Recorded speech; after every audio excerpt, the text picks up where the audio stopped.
살기로 했네. 주님 뜻대로 살기로 했네. 주님 뜻대로. 제23장. 왕이 보내 유다와 예루살렘의 모든 장로를 자기에게로 모으고 이에 왕이 여호와의 성전에 올라가매 유다 모든 사람과 예루살렘 주민과 제사장들과 선지자들과 모든 백성이 노소를 막론하고 다 왕과 함께 한지라. 왕이 여호와의 성전 안에서 발견한 언약책의 모든 말씀을 읽어 무리의 귀에 들리고 왕이 단 위에 서서 여호와 앞에서 언약을 세우되 마음을 다하고 뜻을 다하여 여호와께 순종하고 그의 계명과 법도와 율례를 지켜 이 책에 기록된 이 언약의 말씀을 이루게 하리라 하매 백성이 다 그 언약을 따르기로 하니라.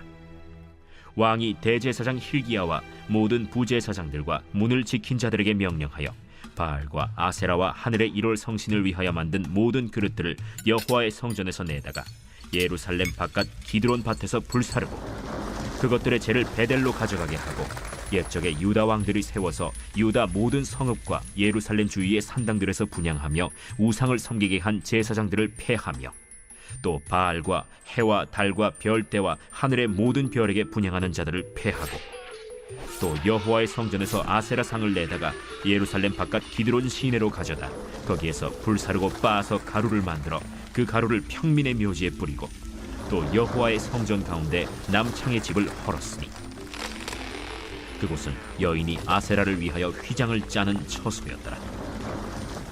또 유다 각 성읍에서 모든 제사장을 불러오고 또 제사장이 분향하던 산당을 게바에서부터 브엘세바까지 더럽게 하고 또 성문의 산당들을 헐어버렸으니 이 산당들은 그 성읍의 지도자 여호수아의 대문 어귀 곧 성문 왼쪽에 있었더라. 산당들의 제사장들은 예루살렘 여호와의 제단에 올라가지 못하고 다만 그의 형제 중에서 무교병을 먹을 뿐이었더라. 오늘 본문은 남유다 16대 왕인 요시아의 사적을 전해주고 있습니다. 오늘 본문 바로 앞장인 열왕기하 22장에서 요시아 왕 당시 대제사장이었던 힐기야가 예루살렘 성전을 수리하다가 율법책을 발견하게 됩니다. 율법책이 발견됐다는 소식을 전해주고 요시아가 가장 먼저 보였던 반응은 자기의 옷을 찢으며 슬퍼하는 것이었습니다. 율법책을 통해서 남유다가 지금 겪고 있는 이 어려움이 하나님을 버리고 다른 신들에게 분향하고 또 온갖 악한 일을 행하면서 하나님을 진노하게 했다는 것을 잘 알게 되었기 때문입니다. 그런데 요시아는 이를 단지 개인적인 슬픔으로 표현하는 데 그치지 않고 구체적인 변화를 이루어가는 계기로 삼습니다. 율법에 따라 잘못된 관행을 바로잡고 신앙을 갱신하는 계기로 삼게 됩니다. 이를 위해서 요시아는 장로들과 제사장들, 선지자들과 백성들을 다 불러 모으게 되는데요. 그렇게 불러 모아 요시아가 먼저 한 일은 하나님의 말씀을 듣게 한 것이었습니다. 오늘 본문 2절 말씀입니다. 이에 왕이 여호와의 성전에 올라가매 유다 모든 사람과 예루살렘 주민과 제사장들과 선지자들과 모든 백성이 노소를 막론하고 다 왕과 함께 한지라. 왕이 여호와의 성전 안에서 발견한 언약책의 모든 말씀을 읽어 무리의 귀에 들리고.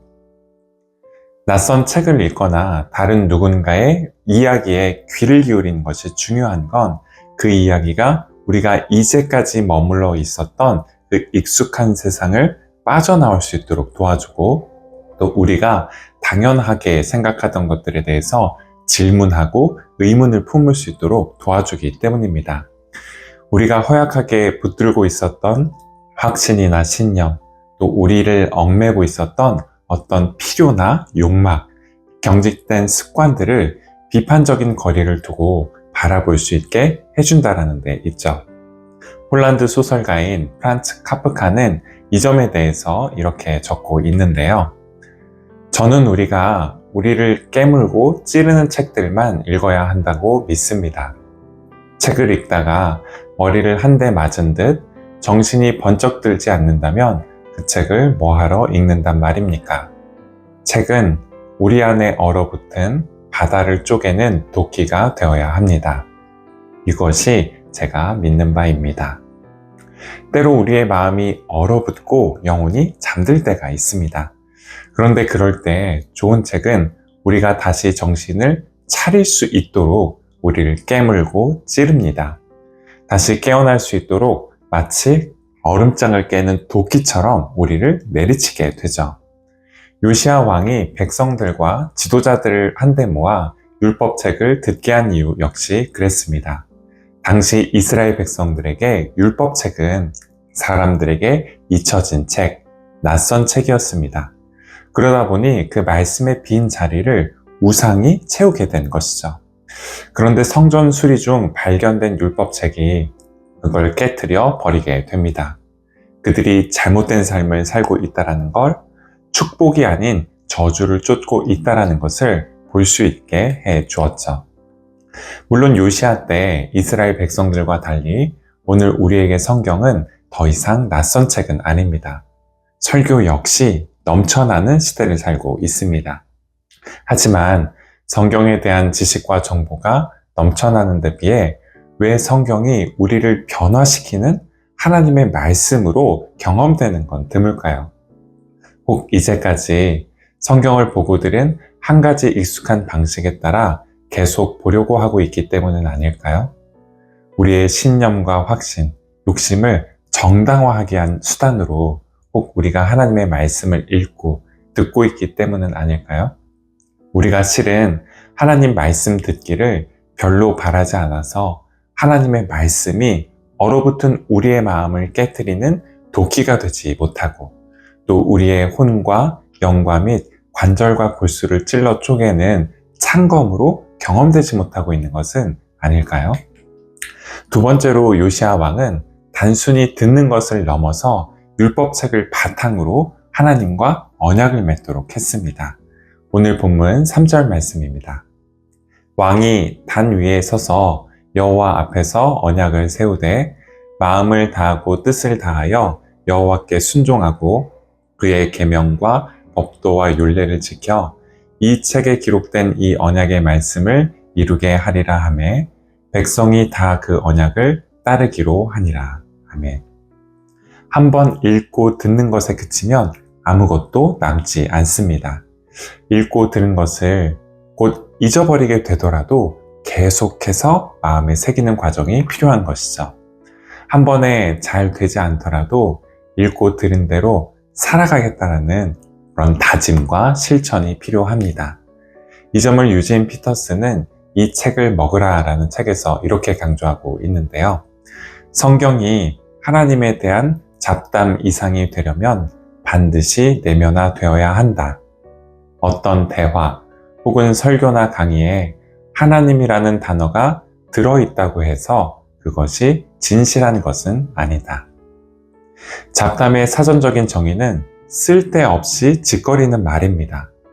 즉 꼭 나쁘거나 해가 되는 건 아니지만 굳이 하지 않아도 되는 그런 불필요한 말들을 가리키죠. 그런데 유진 피터스는 성경이나 설교 역시 이 잡담으로 전락할 수 있다고 경고합니다. 마치 광고나 뉴스처럼 하나의 정보나 지식 혹은 흥미로운 소재로 소비될 수 있을 뿐 깨달음이나 변화로 이어지지 않고 우리 영혼을 살리는 그런 양식이 되지 못할 때가 있다는 것이죠. 그래서 성경이 하나님의 말씀으로 경험될 수 있으려면 이를 내면화하는 작업이 필요합니다. 내면화를 한다는 것은 말씀이 우리 마음속에 깊이 자리 잡을 수 있도록 한다는 것을 말하는데요. 성경이 기록된 문자에 머물지 않고 오늘 우리에게 말씀하시는 살아계신 하나님의 말씀으로 경험되기까지 말씀 앞에 서서 그 의미를 깊이 새기고 또 기도하고 씨름하면서 지금 이 순간 내게 하시는 말씀으로 받아들이는 과정이 필요한 것이죠. 오늘 본문 3절에서 율법책을 바탕으로 하나님과 언약을 맺는다라는 것이 바로 이것을 의미하는데요. 언약은 쉽게 잊거나 어겨도 되는 약속이 아닙니다. 평생에 걸친 헌신이죠. 마음을 다하고 뜻을 다해 하나님을 찾고 따르겠다라는 그런 결단이자 하나님의 뜻이 오늘 우리 삶 가운데 이루어질 수 있도록 그 말씀을 살아내겠다라는 다짐입니다. 혹 이미 우리에게 익숙한 하나님의 말씀이라고 하더라도 그 말씀을 날마다 새롭게 은혜를 베푸시는 하나님의 말씀으로 듣고 또 우리의 얼어붙은 생각과 무뎌진 마음을 깨트리는 도끼로 또 우리의 혼과 영, 또 관절과 골수를 찔러 쪼개는 창검으로 들으실 수 있는 저와 여러분이 되시기를 바라겠습니다. 함께 기도하시겠습니다. 주님, 저희에게 은혜를 베풀어 주셔서 저희의 어리석음과 욕심, 신념과 확신을 정당화하기 위해 주님의 말씀을 읽거나 듣지 않도록 저희를 지켜주시기를 간구합니다. 살아계신 하나님의 말씀이신 그리스도와 하나님의 영이신 성령의 감동하심을 따라 주님의 말씀을 읽고 듣게 하셔서 깊은 어둠 속에 있는 저희의 영혼에 날마다 새로운 은혜의 빛이 비추게 하시며 저희의 오래된 낡은 세계가 무너져 내릴 수 있게 하시고 저희 모두가 하나님의 거룩한 백성으로 다시 빚어지는 은혜가 있게 하옵소서. 예수 그리스도의 이름으로 기도드립니다. 아멘.